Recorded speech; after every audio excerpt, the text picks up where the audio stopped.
Doing today. Hotep, hey, this is Michael. I'm Hotep, founder of the African History Network, host of the African History Network show. I'm a talk show host, researcher, lecturer, writer, and historian. And we want to say Happy New Year to everybody. Happy holidays. And a lot of people have been asking how can they advertise with the African History Network. And we just brought on a few new advertisers. So I want to let you know how you can start 2022 off right and advertise your African American owned business with the African History Network. Okay, so we reach thousands of people on a daily basis, and you can advertise on my show when we rebroadcast the African History Network show on our social media platforms. But we're also on 10 different audio podcast platforms as well. Okay, everything from iHeartRadio to FM Player, TuneIn, Castbox, Stitcher, Blog Talk Radio. So our current promotion right now for a very limited time only is buy 1 month, get 2 months free. Buy 1 month, get 2 months free. All right. And we take your 30-second and 60-second commercial. We put into the audio podcast of our shows. We also put into the rebroadcast of our shows as well. We rebroadcast my shows throughout the day. And also into the audio podcast of the shows. We can create a commercial for you if you don't have one, or you can submit one to us as well.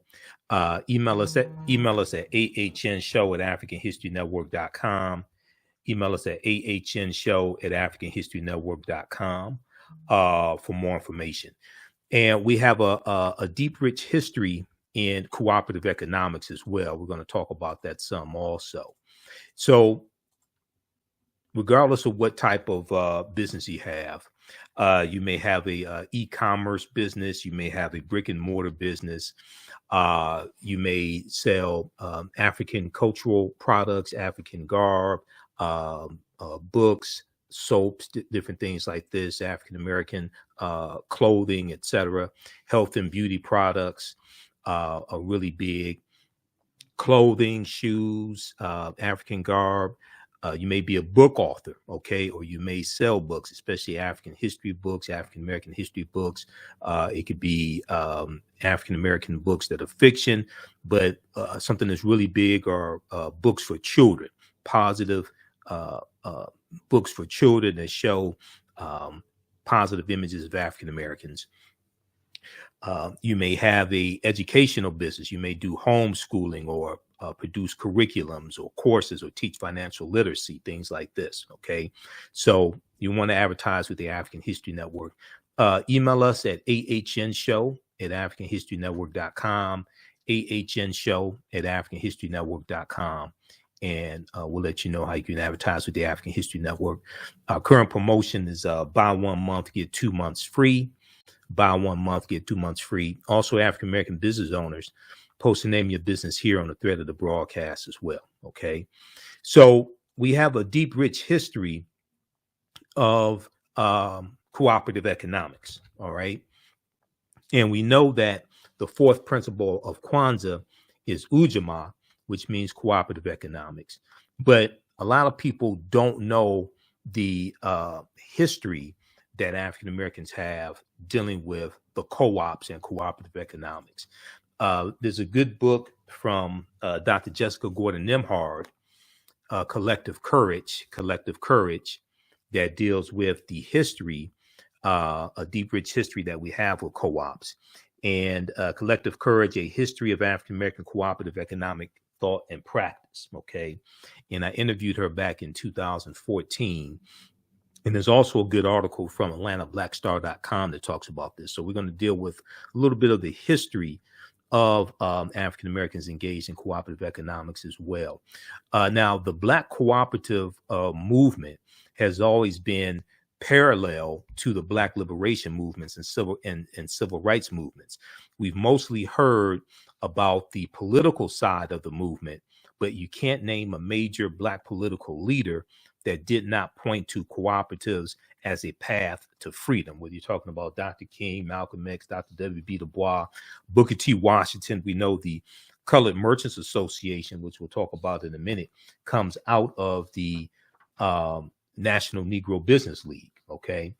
All right. Now, if we look at this here, now Dr. W.B. Du Bois in 1935 said, there exists today a chance for blacks to organize a cooperative state within their own group by letting Negro farmers feed Negro artisans and Negro technicians, guide black home industries, and black thinkers plan this integration of cooperation, while black artists dramatize and beautify the struggle.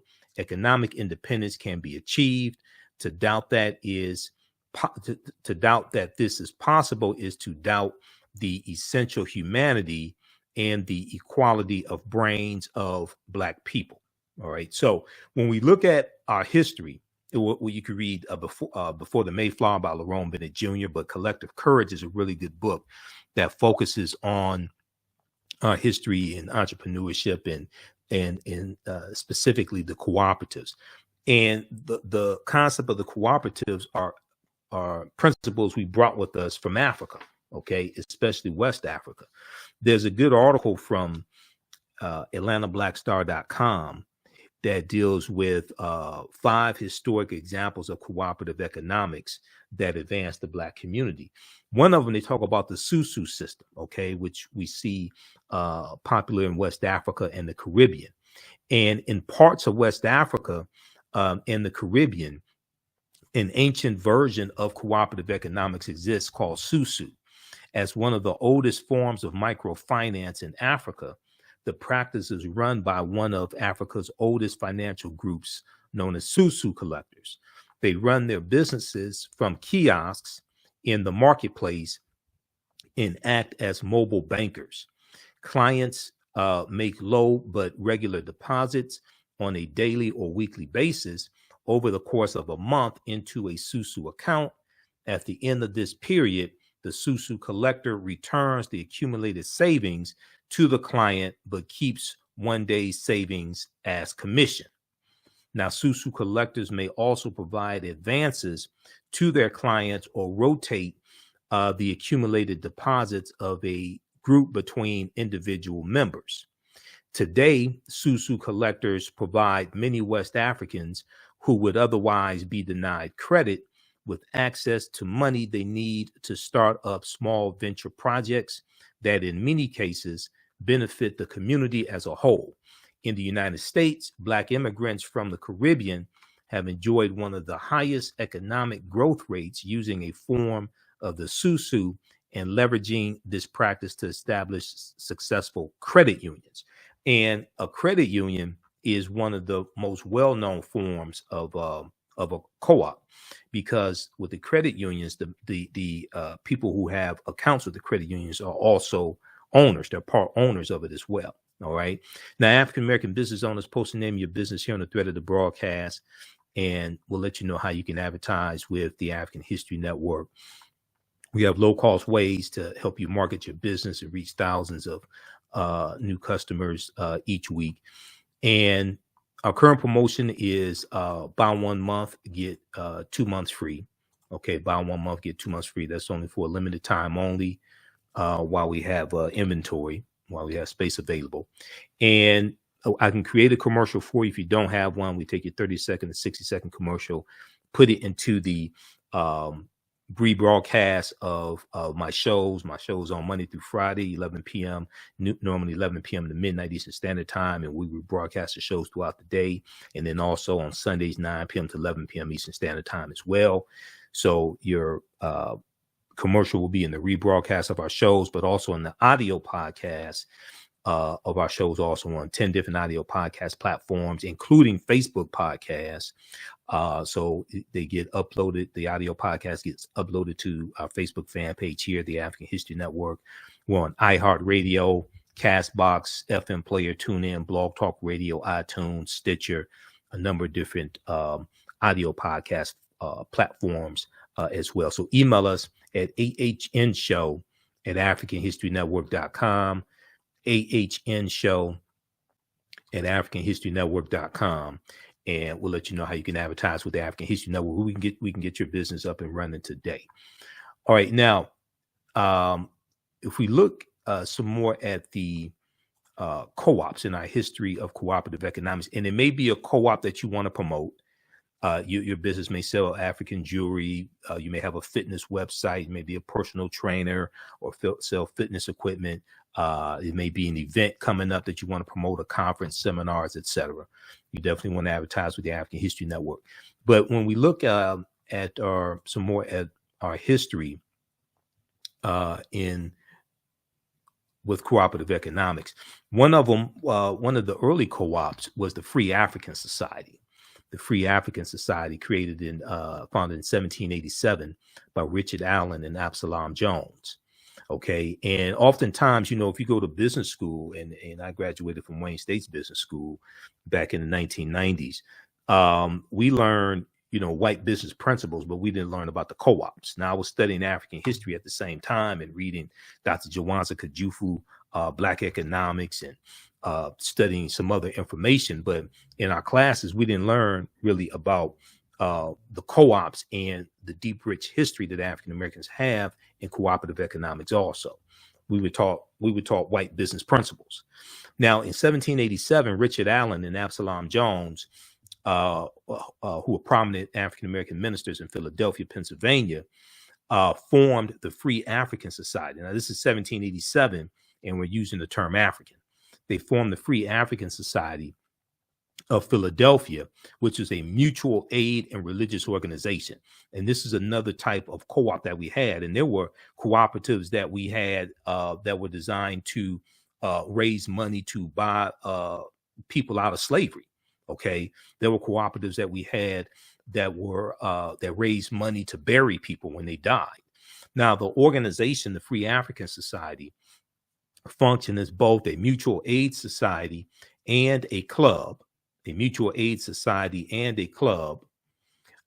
where members of Philadelphia's African American elite could socialize and forge business relationships with one another. Now, by 1794,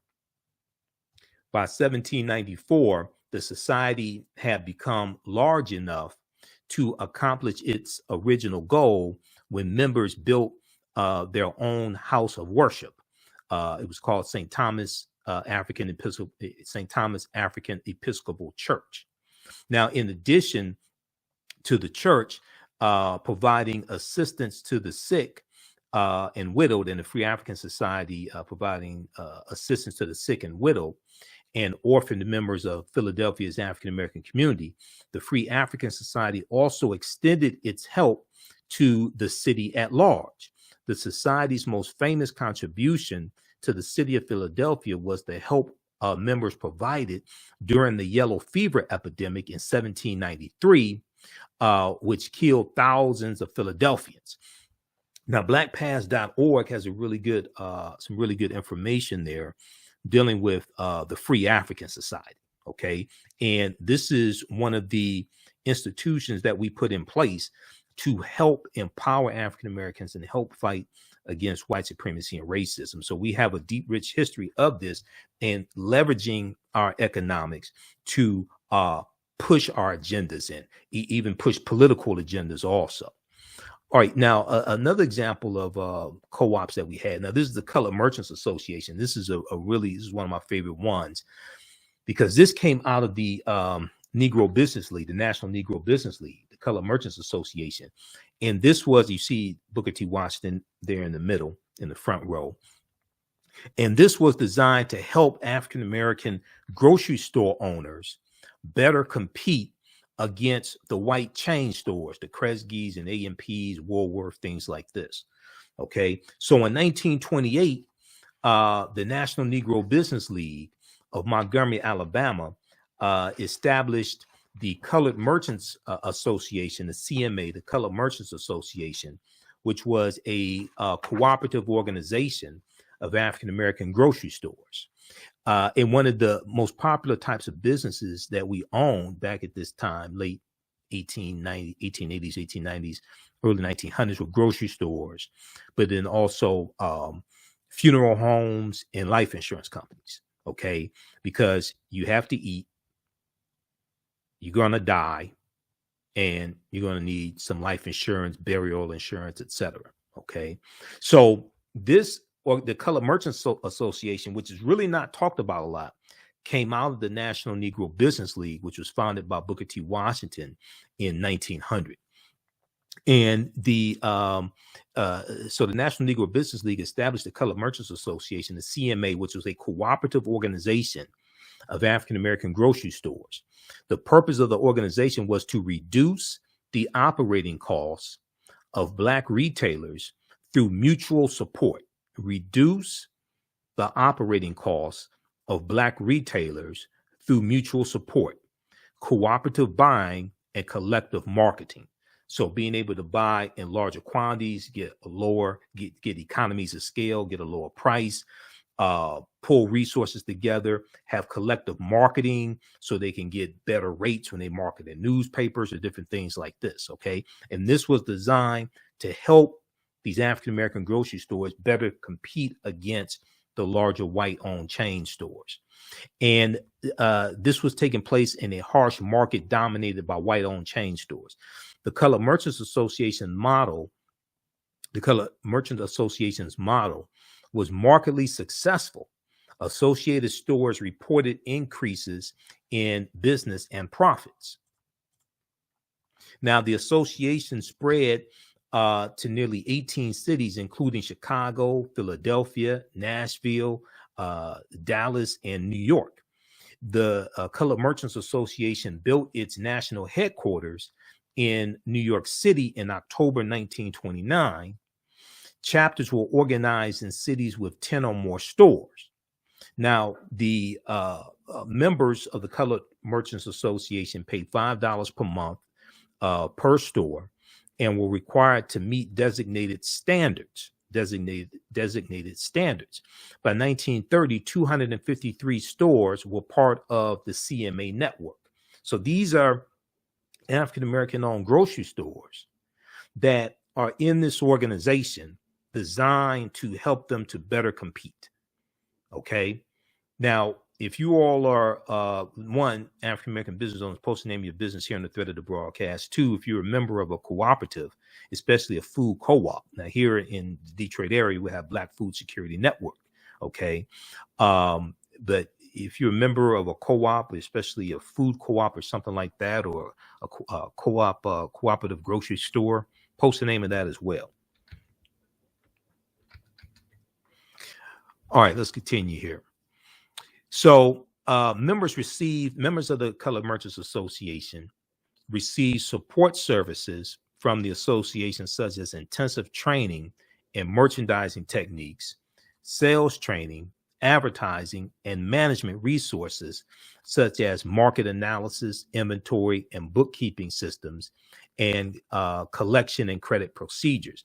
Now, these are some things that hopefully the Black Chamber of Commerce in your city is doing. If not, maybe you all can in that city create an African American Chamber of Commerce that addresses some of these issues. But these are some things that I know in some cities the Black Chambers of Commerce are trying to address, but they need support as well.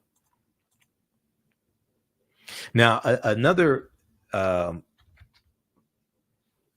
cooperative, and this was probably one of the largest ones. This one, the Colored Farmers National Alliance and Cooperative Union, founded in 1886 in Texas. This one grew to about 1.2 million members.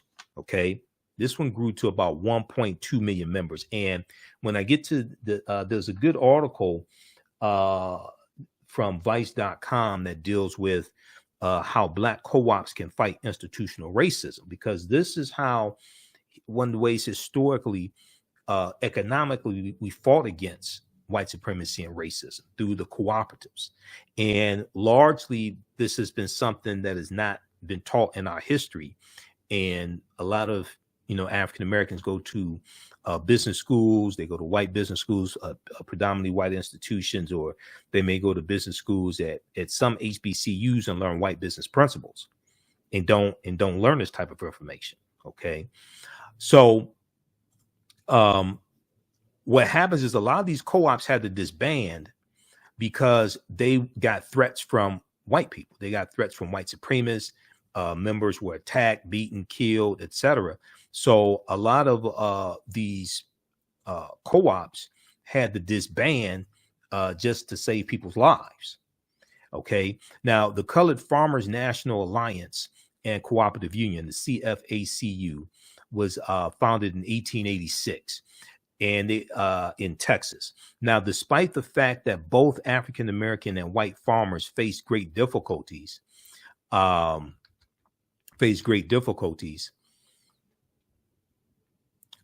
to the rising price of farming and the decreasing profits that were coming from farming. Okay, the protective organization known as the Southern Farmers Alliance did not allow African American farmers to join. So you had a group of African American farmers who got together and decided to organize their own alliance to fill their need. Okay, and they call it the Colored Farmers National Alliance and Cooperative Union.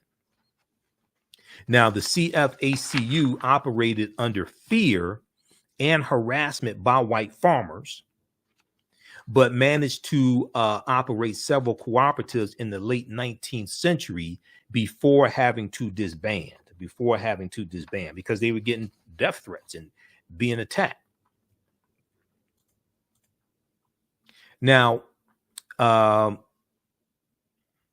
members of the CFACU shared agricultural techniques and innovations and coordinated cooperative efforts for planting and harvesting.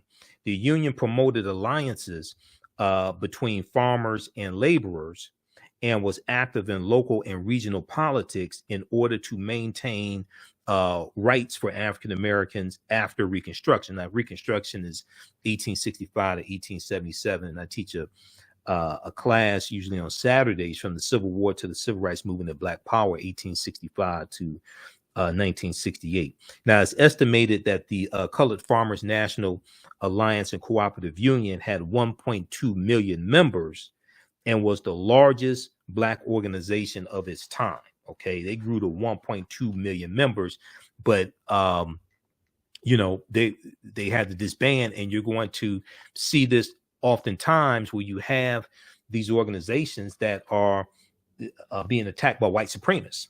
Okay, not able to join white unions, not able to join white organizations, but then they get attacked by white supremacists when they become prosperous and organized amongst themselves.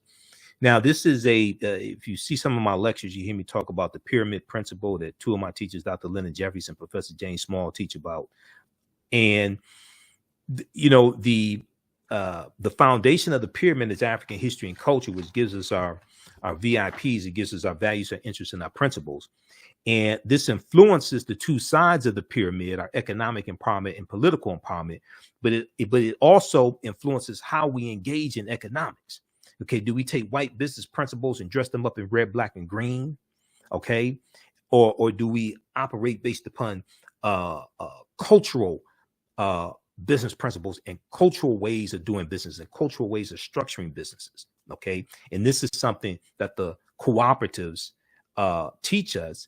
And once again, like I said, these are principles we brought with us from Africa.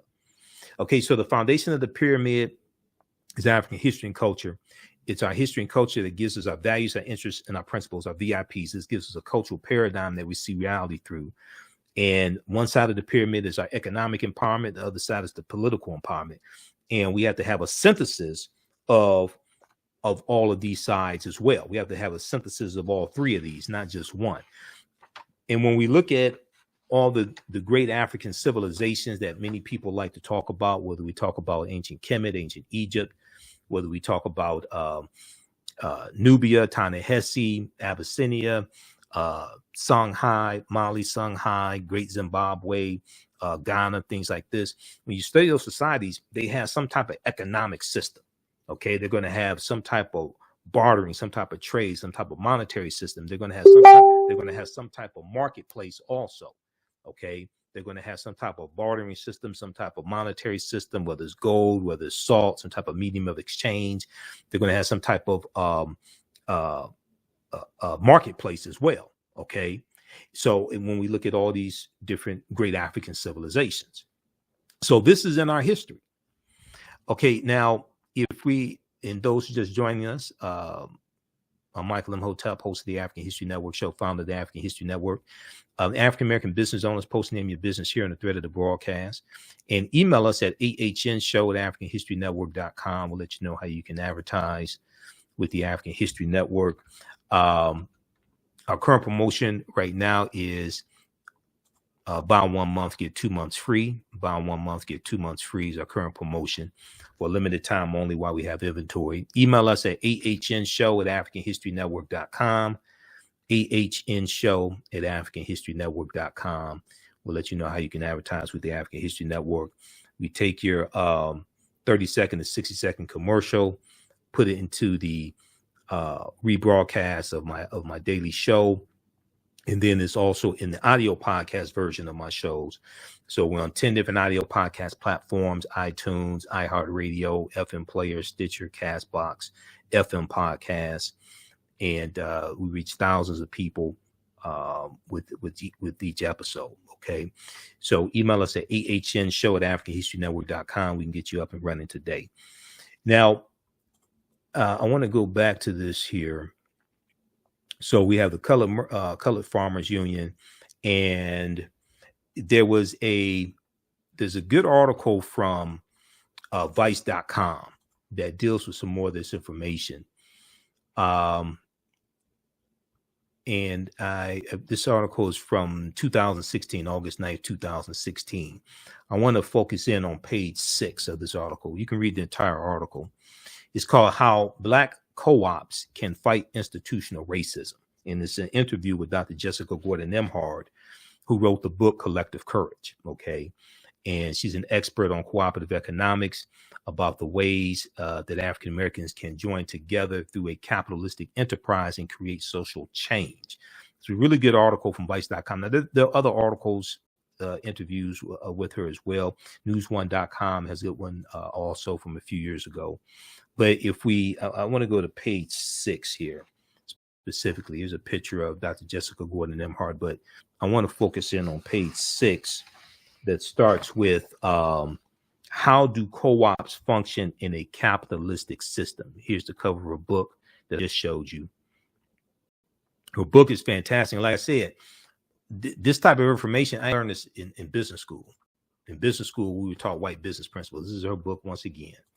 And I interviewed her back about 2014. She was speaking here in Detroit. So I interviewed her and got her book and read articles about her. And I was blown away by the information, because in my research dealing with African history and African American history, that's how I really learned about the co-ops, but not so much so in business school. Now, and let me see, I'm going to blow this up here. So how do co-ops function in a capitalistic system? Okay, this is the question she was asked. And when, you know, in school, we're taught basically white capitalism, but we're not taught about how the ways that African Americans historically fought against that, and how a lot of our businesses were either structured as co-ops or belonged to co-ops. So she said, we have examples all over the world, and sometimes how that looks is it's a small enterprise that allows smaller individuals to compete. It's a small enterprise that allows smaller individuals to compete. She said, take a group like Land of Lakes, which is one of our largest agricultural corporations. She said it is actually a cooperative of dairy farmers that all own Land of Lakes together equally. And Land of Lakes buys its milk and products, all the dairy and Land of Lakes buys its milk and produces all the dairy products. So the co-op has factories, does all the production, does all the manufacturing, handles the business side, that frees the farmers up to do their dairy farming, knowing that they have a market. okay, that frees the farmers up to do their dairy farming, knowing that they have a market. And when you look at the co-ops, especially from an African American perspective, you see them implementing Ujamaa, the third principle of Kwanzaa, the third principle of the Nguzo Saba, collective working responsibility. Now, individually, they wouldn't be able to afford a production plant or afford all of the advertising individually, but owning it all together, the individual farmers can now afford to compete. All right. So she was asked, what role has cooperative economics played in Black communities in the U.S.? Okay, Dr. Jessica Gordon Nembhard said African Americans have engaged in some form of collective economics throughout our entire history in America. And you look at the Free African Society, there are numerous examples of this. Okay, oftentimes we're not taught to focus on that and like connect all of this together. Okay, but there are numerous examples of this. Now,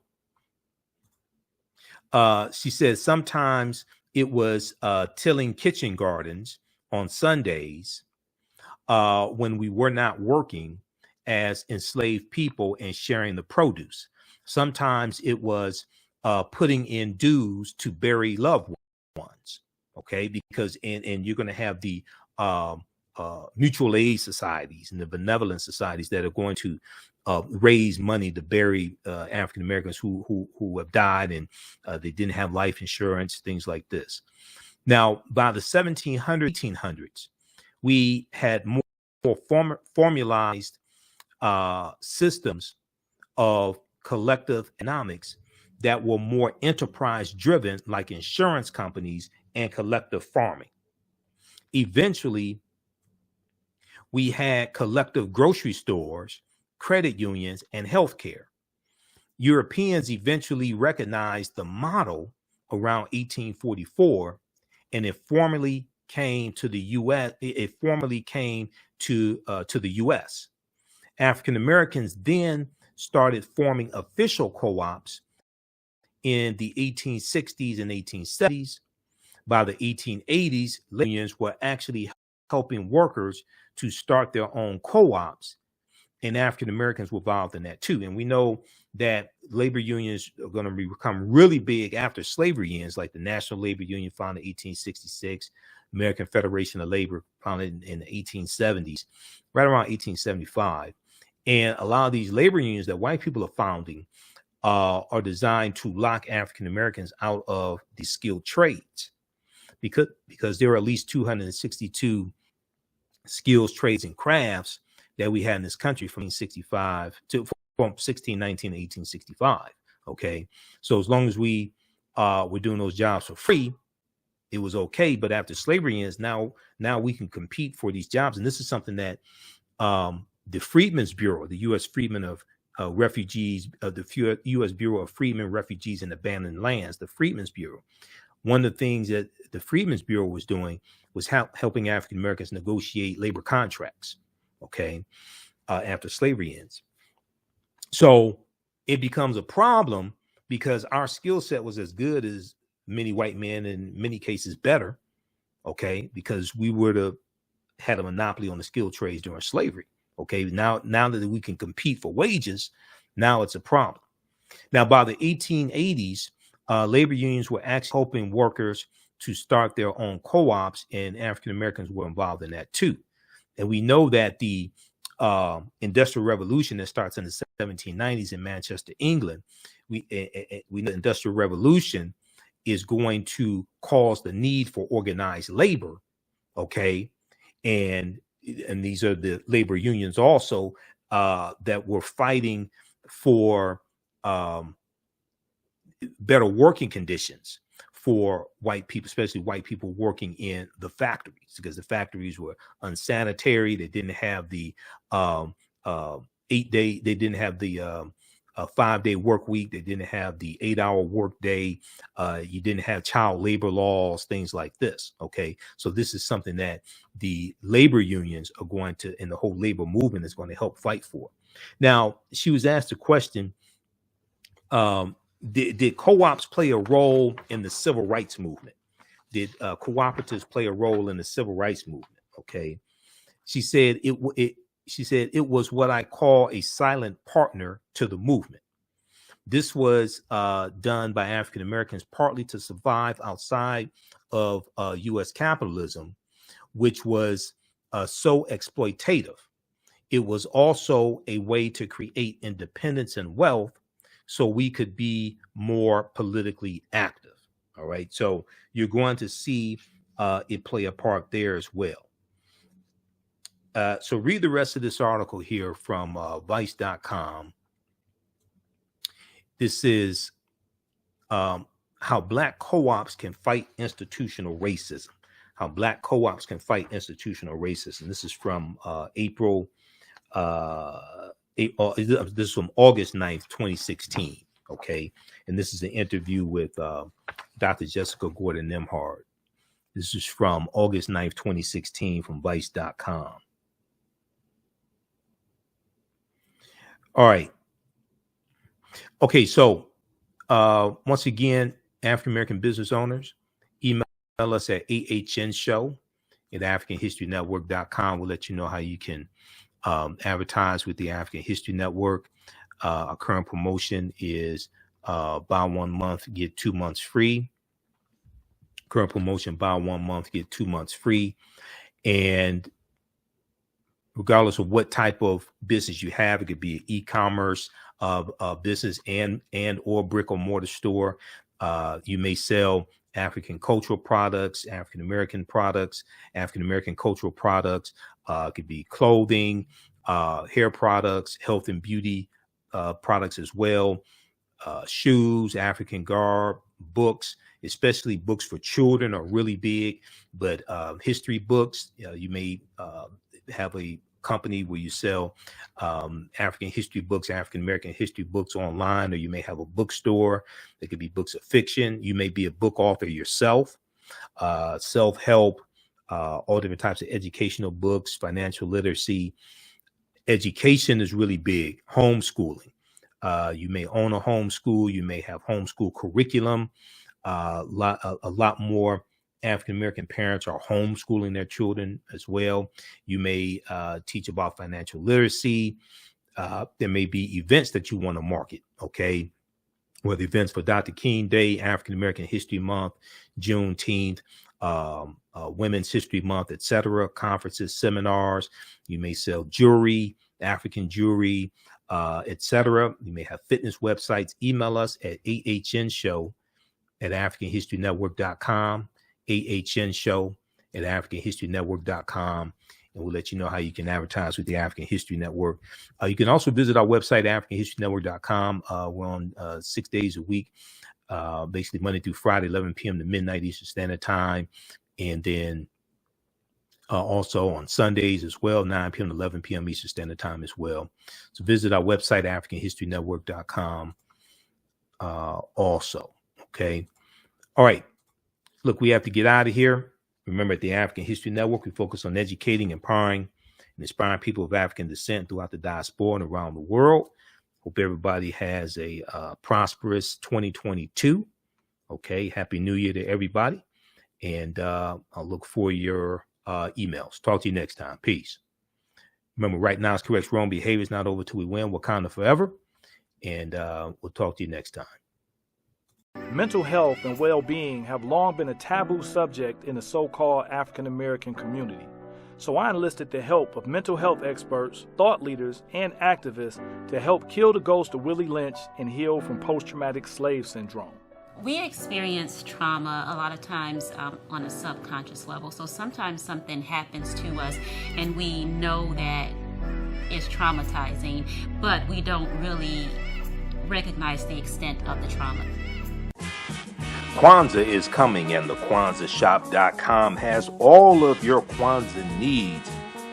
Order your Kwanzaa set today, which includes a kinara, candles, a mat, a cup, the African American flag, and a basket. Visit the KwanzaaShop.com, the KwanzaaShop.com. They have Kanara sets, which include a candle holder, candles, a mat, and a cup. Kwanzaa is December 26th through January the 1st.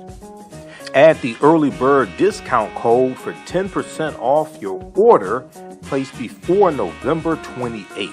Visit thekwanzaashop.com and place your order today. Thekwanzaashop.com has all of your Kwanzaa needs to celebrate this African American Pan-African holiday. Thekwanzaashop.com.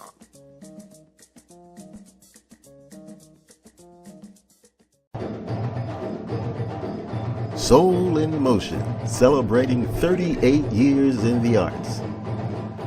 This energetic ensemble of dancers and drummers was started by percussionist Michael Friend and is led by choreographer Associate Director Pam Lassiter.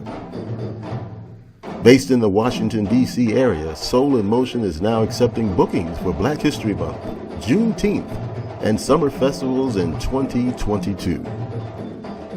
Soul in Motion is also available for more intimate events like naming ceremonies and weddings. To find out more or to book your date, call 240-452-1349 or send an email to info@soulinmotion.org. Be sure to check us out on Facebook, Instagram, and YouTube. Soul in Motion, celebrating our history, our culture, our future. Soul in Motion. Theater, African dance, and drumming since 1984.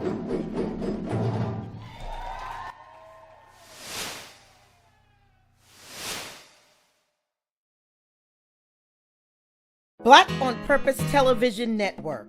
Yes, Black on Purpose Television Network. All black, all positive, all the time. The largest Black-owned streaming television network in the world. Bringing our people together worldwide.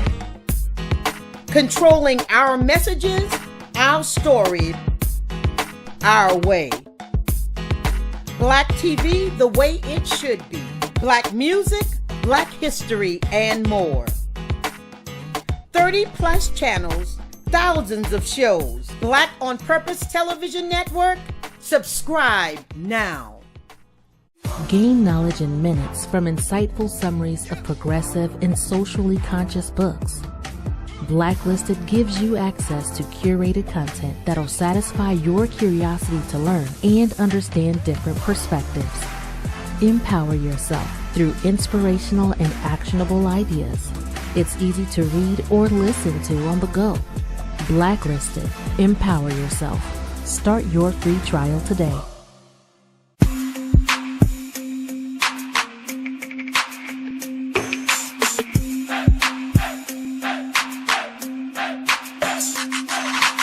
Are you getting ready for fall or winter? We have the solution for all seasonal clothing needs. Comedicwear.com is the go-to online source for Comedic African fashion and lifestyle products with a contemporary twist.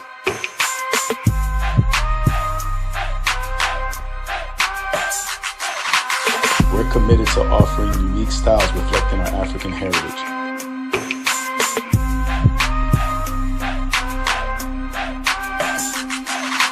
Comedicwear.com is inspired by ComedicScribes.com to influence our people in learning and showing pride. Please visit our website at comedicwear.com.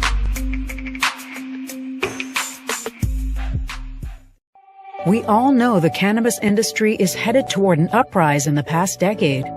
What happens when there is a brand that brings this uprise in a blow? The cannabis industry welcomes her uprise. Hustle her hemp. Delivering excellence with pride is her watchword, and how you choose to embrace it makes it a priority.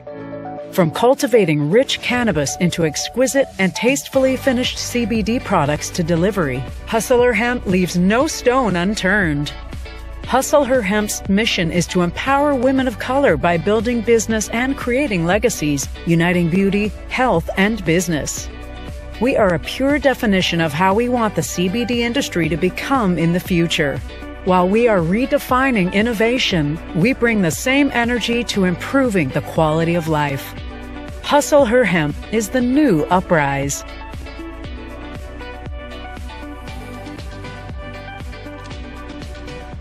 Hi, I'm Joel Wilson, President and CEO of JCW Computer Consulting LLC, a technology implementation firm with over 20 years of satisfying customers. We offer a full spectrum of industry top-tier branded services. We are an authorized partner or reseller for Lenovo, Zoom, T-Mobile, Microsoft 365 and Surface tablets, Google Workspace, Acer, Asus, Samsung, PCmatic security software, and many more. Our online store features laptops, Chromebooks, computers, printers, accessories, and software. Businesses, take advantage of our free 1-hour Zoom tech consultation and know we offer top nationwide high-speed internet service providers, voice over IP, and cellular phone services. Home users, don't miss our current in-stock Chromebook inventory. Please visit us at jcwcc.com or call 215-879-6701. iRedify is a Black-owned digital platform that showcases Black and Brown cultures and people. The books on the platform are written by African American authors, Afro-Caribbean authors, African authors, and so much more.